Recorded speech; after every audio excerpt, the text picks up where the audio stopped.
ಕಳಬೇಡ, ಕೊಳಬೇಡ, ಹುಸಿಯ ನುಡಿಯಲು ಬೇಡ, ಮುನಿಯಬೇಡ, ಅನ್ಯರಿಗೆ ಅಸಹ್ಯ ಪಡಬೇಡ, ತನ್ನ ಬಣ್ಣಿಸಬೇಡ, ಇದಿರ ಹರಿಯಲು ಬೇಡ. ಇದೇ ಅಂತರಂಗ ಶುದ್ಧಿ, ಇದೇ ಬಹಿರಂಗ ಶುದ್ಧಿ, ಇದೇ ನಮ್ಮ ಕೂಡಲ ಸಂಗಮ ದೇವರ ನೊಲಿಸುವ ಪರಿ.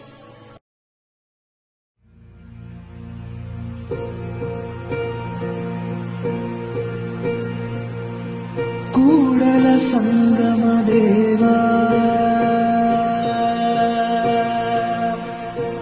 ನಮಃ ಶಿವಾಯ.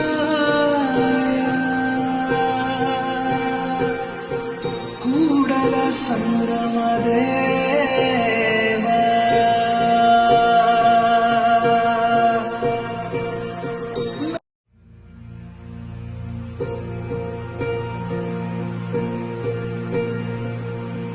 ಕೂಡಲ ಸಂಗಮ ದೇವ ನಮಃ ಶಿವಾಯ.